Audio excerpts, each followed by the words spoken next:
ibihimbano ibi ntabwo biri muri kamere yacu. Icyakora Iran yavuze ko yakomeje guhererekanya ubutumwa hagati yayo na Amerika binyuze ku bihugu by'abahuza ndetse ko itigeze ireka inzira ya diplomasi. Tehran yongeye gushimangira ko ifite ububasha ku muhora Hormuz. Itangazamakuru rya leta ya Iran ryatangaje ko amato 6 yarenze ku mabwiriza yahinduriwe inzira ubwo yashakaga kunyura muri uwo muhora atabiherewe uburenganzira na leta ya Tehran. Amakuru yatanzwe n'inzego za Iran avuga ko inzira y'ubwikorezi yemewe gukoreshwa n'amato muri Hormuz arayo igihugu cyagennye kandi ko izindi nzira zitemewe na Tehran zidakoreshwa. Iran kandi ivuga ko ishaka gushyiraho uburyo bwo kugenzura urujya n'uruza rw'amato muri uwo muhora. Uyu muhora Hormuz uri hagati ya Iran ndetse na Oman ukaba ari inzira ikoreshwa cyane mu gutwara peteroli iva mu bihugu byo mu kigobe ijya ku masoko mpuzamahanga.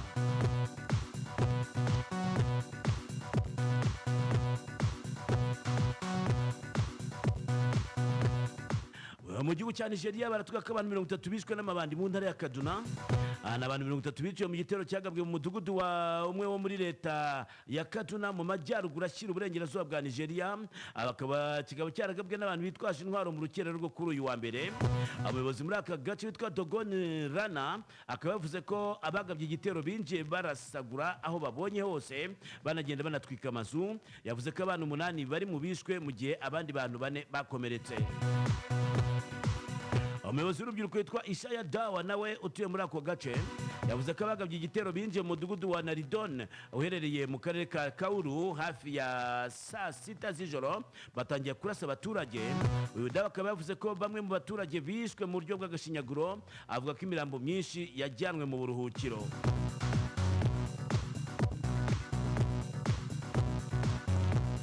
Abantu mutabonye zino video ngiye kuvuga kabisa munyandikiye kuri WhatsApp yanjye ubundi nzibahereze. WhatsApp uri kubona kuri screen yawe. Abantu mutabonye video y'uyu murundi kazi, abantu mutabonye video y'umuramyi, abantu mutabonye video za Baritazari, abantu mutabonye video za Emerine, abantu mutabonye video y'uyu nguyu yitwa Jihana, abantu mutabonye video ya Diane kabisa.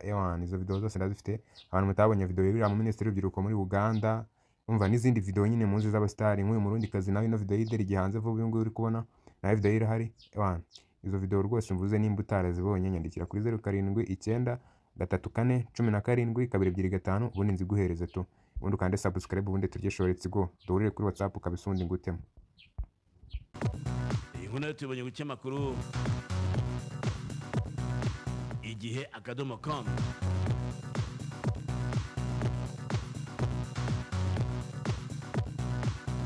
Reka dusimbukira ku kinyamakuru Bwiza.com kitubwira ko FARDC yari imaze igihe itsindwa na M23 ngo yabonye amaraso mashya ya Special Forces, ingabo zo mu mutwe udasanzwe. Ingabo za Repubulika Demokarasi ya Kongo rero FARDC ngo zabonye amaraso mashya nyuma y'uko abasirikare bagize icyiciro cya mbere cy'ingabo zidasanzwe zisoje imyitozo ihambaye zari zimazemo amezi 6. Hanavuga ko gatandatu ushize rero ari bwo umuhango wo gusoza imyitozo y'abari abasirikare babereye mu kigo cya gisirikare cya Kibomango uyoborwa na guverineri w'intara ya Kasai y'Iburasirazuba ariwe Jean Paul Mwembwa Kapo. Abasirikare bashya rero bagize umutwe wihariye washyizweho ku bw'icyemezo cya Perezida Felix Antoine Tshisekedi Chilombo, aho abawugize biganje mu rubyiruko rukomoka mu ntara ya Kasai y'Iburasirazuba. Ubuyobozi bw'iriya ntara mu itangazo bwasohoye bwa bwaravuze ko bari abasirikari bahawe amahugurwa ku rwego rwo hejuru cyane yatanzwe n'impuguke zo mu gihugu cya Israeli. Bavuze kandi ko nyuma y'aya mahugurwa biteganijwe ko bazajya bakora imirimo yihariye ijyanye no kurinda igihugu ndetse no kubungabunga ubusugire bw'ubutaka bwa Repubulika Demokarasi ya Kongo.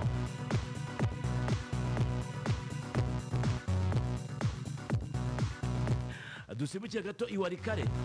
Iyi ndege yari y'imizigo yari yaraburiwe irengero bayisanze mu ishyamba yaraguye yarashwanyaguritse. Ni indege itwara imizigo ya Trasep Congo Aviation yari yaraburiwe irengero kuva kwa gatanu ushize ubwo ari mu ngendo hagati ya Beni mu burasirazuba bwa Kongo ndetse na teritwari ya Shabunda. Ikaba yarabonetse yaraguye mu ishyamba riherereye muri Warikare. Iyi ndege yari mu rugendo hagati ya Beni ndetse na Lulingo yakoze impanuka ku itariki 24 z'uku kwezi rero hafi ya Kamaninge mu gace ka Baruko muri groupe ya Kisimba muri teritwari ya Warikare bari muri Kivu y'Amajyaruguru. amakuru y'ibanze aturuka ku buyobozi bw'aho ngaho rero ndetse n'inzego za gisirikari ahuriza ku kuba hari umuntu umwe wapfuye n'abandi babiri barokotse. Nk'uko bivugwa rero n'umunyamabanga ushinzwe ubutegetsi muri groupement ya Kisimba, iyi ndege yari itwaye abantu batatu igiye yari ifite igiye nyine ubw'iyo mpanuka yabaga, babiri muri bo rero bakaba bararokotse kandi ubu bari ahitwa Buruko aho barimo kwitabwaho mu gihe undi wa gatatu we yahise ahasiga ubuzima. Inzego za gisirikare zitangaza ko iyo ndege yagize ikibazo cya moteri kiri mu kirere bituma umupiloti agerageza kuyimanura mu buryo bwihutirwa. Ubwo yagerageza gukora ibyo ngibyo rero indege yakubise ibiti imbere yo kugwa hasi ubundi irashwanyuka.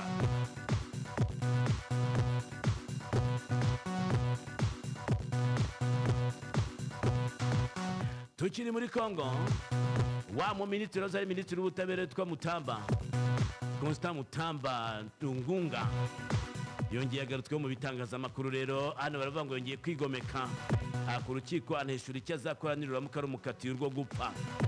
Hari indi nkuru nabonye ku kinyamakuru Umuseke bavuze ko yavuze ati nge nzanywa uburozi njyewe nimunkatiye urwo gupfa nzahita nk'uburozi.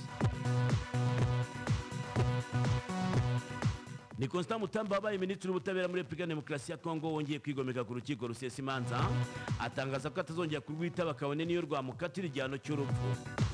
Hano bavuga ko muri Gicurasi 2026 urukiko rw'ubujurire rwa Kinshasa rwari rwahamagaje Mutamba kugira ngo atange ubuhamya mu rubanza rwo kunyereza umutungo rw'abayobozi bo mu kigega cya Kirindici ku byaha ingabo za Uganda zakoreye muri Kisangani. Uyu munyapolitiki akaba n'umunyamategeko yanze kuva muri gereza yihanangiriza uwatumwe kumuhamagaza ko adakwiye kugira ijambo yongera kumubwira, agaragaza ko n'ubundi yamaze guhamywa icyaha cyo kunyereza miliyoni 19 z'amadolari bityo ko ntacyo arimo kuramira. Andi ku cyamakuru umuryango bavuga tariki ya 4 Nyakanga Mutamba yavuye kwizima asaba ko niba hari ibindi byaha ubushinjacyaha bumushinja bwamuranisha wenyine. Muri inyandiko yagaragaje ko ibyo ari gukorerwa ari itotezwa rya politiki yerekejwe n'ibinyoma agomba guhangana naryo. Ubushinjacyaha bwahise bufungura dosiye ya Mutamba wenyine bumushinja kunyereza amafaranga miliyoni 14 n'igice z'amadolari yari muri iki kigega gishinzwe kwakira indishyi zitangwa n'igihugu cya Uganda, ayashyira mu kigo cy'ubucuruzi mu buryo bunyuranije n'amategeko. Mutamba wari wambaye ikanzu y'umweru afite umusatsi mwinshi cyane nk'uko bisanzwe yagezwe mu rukiko rusesa imanza i Kinshasa ku itariki ya 13 z'uku kwezi ari mu mbangukiragutabara. Bamuzanye mu kimodoka kimeze nk'imbangukiragutabara. Uwo musa mwunganira basabye urukiko gusubika urubanza rwe kugira ngo babone umwanya uhagije wo gusuzuma ikirego cye. Urukiko rurabyemeza rwimurira kuri iyi tariki ya 27 Nyakanga. Ubwo hari ku munsi w'ejo Mutamba yasubiye mu rukiko ku munsi w'ejo yitotomba cyane ndetse afite ubukana bwinshi cyane n'uburakari bwinshi cyane, agaragaza ko urukiko ruri kubogamira cyane ku bushinjacyaha kandi ko urubanza rwe rwa mbere rwaciwe mu mwaka ushize rurimo akarengane gakomeye cyane. Ati mwarandenganije njyewe.